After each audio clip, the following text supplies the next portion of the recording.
को बदलने का काम एक ये वोटर को इन्फ्लुएंस भी शायद कर सकता है। सरबन अगले जी ये बोल रहे हैं क्योंकि कि वोटर कहता है मेरा वोट क्यों खराब जाएगा। यूपी का अब एग्जिट पोल बता रहे हैं, यूपी के पहले 3 चरण का एग्जिट पोल क्या कह रहा है 26 सीटों को लेकर, वो अब आपको बताएंगे। तो 26 सीटों का मेगा एग्जिट पोल और यहां पर एनडीए को 22 से 25 सीटों का अनुमान। पहले तीन चरण में इंडिया को 3 से 6 सीटें मिल सकती हैं, यह अनुमान न्यूज 18 का यह मेगा एग्जिट पोल है। और पहले 3 चरण 80 सीटें, 80 में से 26 सीटों का यह अनुमान है। और यूपी के पहले 3 चरण का यह एग्जिट पोल क्या बता रहा है? यह बता रहा है कि 26 सीटों का जो मेगा एग्जिट पोल हुआ है, जो आकलन निकलकर सामने आया है, जो लोगों की राय निकलकर सामने आई, एनडीए को 22 से 25 सीटें मिल सकती हैं। 26 सीटों पर हुआ 22 से 25 और इंडिया को 3 से 6 सीटें मिल सकती हैं। इंडिया गठबंधन को 3 से 6 सीटें मिल सकती हैं। न्यूज 18 का यह मेगा एग्जिट पोल बता रहा है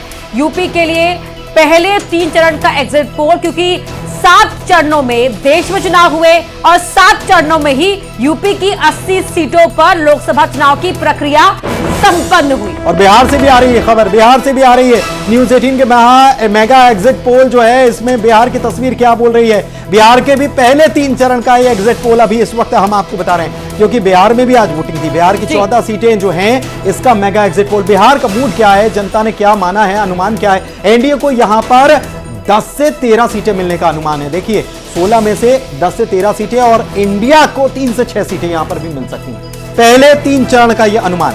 यूपी का भी आपने देख लिया, बिहार में 40 सीटें हैं, उत्तर प्रदेश में 80 सीटें। बिहार में 39 और 1 का स्कोर कार्ड था पुनीत पिछली बार, बिल्कुल है ना। बिल्कुल। और इस बार अगर ये 14 सीटों के मेगा एग्जिट पोल में एनडीए को अगर दिखा रहे हैं तो यहाँ पर एनडीए 10 से 13 पर। और अब बंगाल की बात कर लेते हैं। पश्चिम बंगाल के पहले 3 चरण का एग्जिट पोल क्या कह रहा है? बिल्कुल, हर किसी को बेसब्री से इंतजार था कि बंगाल से क्या खबर आएगी। बंगाल से बताइए खबर। अच्छी वोटिंग रही है इस बार यहाँ पर। एनडीए को 6 से 9 सीटों का अनुमान। पश्चिम बंगाल में इंडिया का खाता नहीं खुलेगा। याद होगा आपको, देश में 7 है, बंगाल में लड़ाई अलग लड़ेंगे। ममता बनर्जी ने साफ कर दिया था। इसीलिए यहां पर इंडिया को कुछ जीरो बताया जा रहा है। बंगाल की 10 सीटों का मेगा एग्जिट पोल और बंगाल ने चौंकाया है। वोटिंग अगर पिछली बार का भी देखें, वोटिंग परसेंटेज, तो बंगाल के लोग अच्छी वोटिंग करते हैं। और इस बार भी बंगाल ने बहुत जमकर वोटिंग की है, खूब बाहर निकलकर खूब जमकर जोरदार वोटिंग देखने को मिली। लेकिन बंगाल में इंडिया का खाता खुलता हुआ नजर नहीं आ रहा, क्योंकि इंडिया गठबंधन बाहर से समर्थन करेंगे, बोल दिया ममता बनर्जी ने। तो पश्चिम बंगाल के पहले 3 चरण जो हैं, उसका एग्जिट पोल आप देख रहे हैं, 10 सीटों का यह मेगा एग्जिट पोल। और यहां पर क्या तस्वीर निकल कर आ रही है? एनडीए को 6 से 9 सीटें, 10 में से 9 सीटें के आसपास, 6 से 9 सीटों के आसपास यह बात कही जा रही है। लेकिन इंडिया का खाता इसमें बंगाल में नहीं खुलेगा, यह बात निकलकर सामने आ रही है। अन्य जो है, इनको 3 से 6 सीटें मिल सकती हैं। तो मिली जुली बात सामने आई, 3 से 6 और 6 से 9, 10 का ही आंकड़ा है। लेकिन कुछ वोटर्स जब निकलते हैं तो कई प्रकार की बातें होती हैं। उसी के आकलन पर हम ये बातें बता रहे हैं, हम ये डेटा बता रहे हैं। 4 तारीख को तस्वीर सामने होगी पश्चिम बंगाल को लेकर, जहां पर मतदाता बहुत जागरूक दिखा, सजग दिखा, सतर्क दिखा, इसीलिए वोट डालने के लिए पहुंचा। और आज भी वहां पर वोट डाले गए हैं उन सीटों पर जो कहा जाता है कि ममता बनर्जी का गढ़ है। और पश्चिम बंगाल के, इसीलिए ये मेगा एग्जिट पोल आपको दिखा रहा है पहले 3 चरण में बंगाल की 10 सीटों को लेकर एनडीए को 6 से 9 सीटों का अनुमान है। बिल्कुल, दीदी के गढ़ में बंगाल से खबर आ रही है। और देखिए मध्य प्रदेश, माफ कीजिएगा, उत्तर प्रदेश और बिहार की तस्वीर तो हम दिखा भी चुके हैं। बिहार के पहले 3 चरण 14 सीटें और इसके अलावा उत्तर प्रदेश के पहले 3 चरण 26 सीटें। और हमारे साथ खास मेहमान जो हैं वो लगातार जुड़े हुए हैं, उनके पास भी हम जाएंगे और उनसे भी हम बात करने वाले हैं कि क्या उनका ये तस्वीर जो आंकलन जो है निकलकर सामने आ रहा है, उनका क्या मानना है इस पर। रवि सक्सेना साहब कांग्रेस से हमारे साथ जुड़े हुए हैं। रवि जी, पहले 3 चरण उत्तर प्रदेश से खबर आ रही, और उत्तर प्रदेश से खबर आई कि 26 सीटों में से 25 सीटें तक जो हैं, 22 से 25 सीटें जो हैं एनडीए को, यानी कि बीजेपी के पास जा सकती हैं। और कांग्रेस के पास बहुत ज्यादा यहां पर गेन कांग्रेस को पहले 3 चरण में नजर नहीं आ रहा है इस आंकलन के माध्यम से। इसलिए पहले हमने बहिष्कार भी किया था। मैं मालूम है कि आप इसी तरह के आंकड़े दिखाने वाले हैं और इसी तरह की आपके स्पेकुलेशंस आएंगे। निश्चित रूप से आप बधाई के पात्र हैं। अगर आप इतने अच्छे आंकड़े दिखा रहे हैं एनडीए के लिए, तो आप अपनी जो आपका काम है उसके प्रति आप वफादारी दिखा रहे हैं, और निश्चित रूप से आपको यही करना चाहिए, क्योंकि यही आपको टास्क दिया गया है और इसी टास्क पे आप काम कर रहे हैं। अब आप कहते हैं कि पश्चिम बंगाल में 10 में से 9 सीटें उनको मिल रही हैं, तो आपको भी बधाई और एनडीए को भी बधाई। और यूपी में भी अगर आप कहते हैं कि उनको मैक्सिमम सीटें मिल रही हैं, तो आपको भी बधाई और उनको भी बधाई। बिहार में, और बिहार में तो आपने कमाल ही कर दिया है।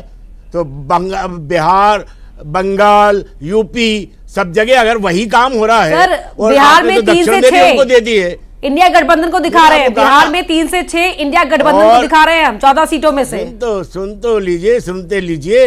और अगर आपने दक्षिण में भी उनका परचम इस तरह से लहरा दिया है, तो आप बधाई के पात्र हैं। हम तो कह रहे हैं ना, शानदार काम किया है आपने, जबरदस्त काम किया है। और आपने जो काम, आपको जो टास्क दिया गया था, उस टास्क पर आप खरे उतरते नजर आ रहे हैं।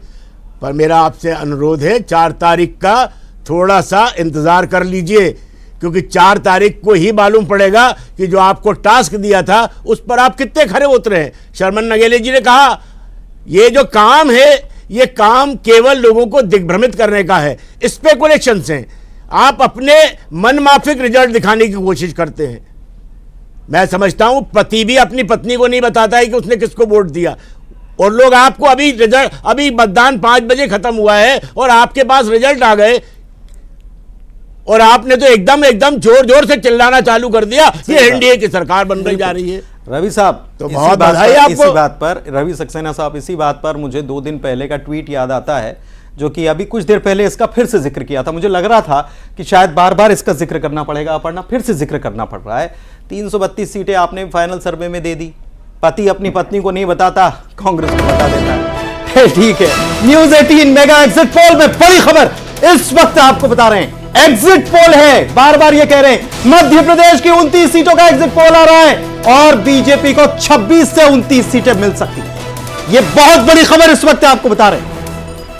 कांग्रेस को 0 से 3 सीटों के बीच का अनुमान है। रवि सक्सेना जी हालांकि इस पर भी नाराज ही होंगे, लेकिन देखिए ये अनुमान है। 4 तारीख को तस्वीर होगी, मिशन 29 को लेकर चली थी बीजेपी, लेकिन यहां पर 0 से 3 पर कांग्रेस आ सकती है। 16 सीटों पर जीत का दावा छत्तीसगढ़ के लिए। 11 सीटें छत्तीसगढ़ में लोकसभा की।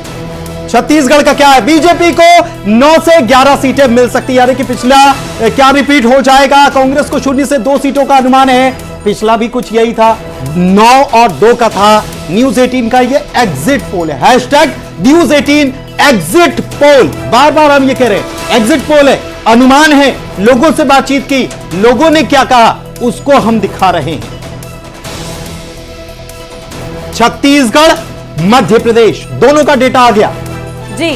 दुर्गेश केसवानी जी, देखिए अब यहां तो ये बात हो जाएगी ना कि जिसके हक की बात निकलकर सामने आती है वो मुस्कुराएगा, वो मुस्कुराता है, गदगद हो जाता है, और दूसरा मीडिया पर आक्षेप आरोप लगाने लगता है। लेकिन खैर, इससे परे होकर केसवानी जी, एमपी की अगर हम बात कर लेते हैं, एमपी को लेकर जो आपका ये एग्जिट पोल तस्वीर बता रहा है, यहां भी मोदी मैजिक ही चला है क्या, अगर ऐसा होता है तो?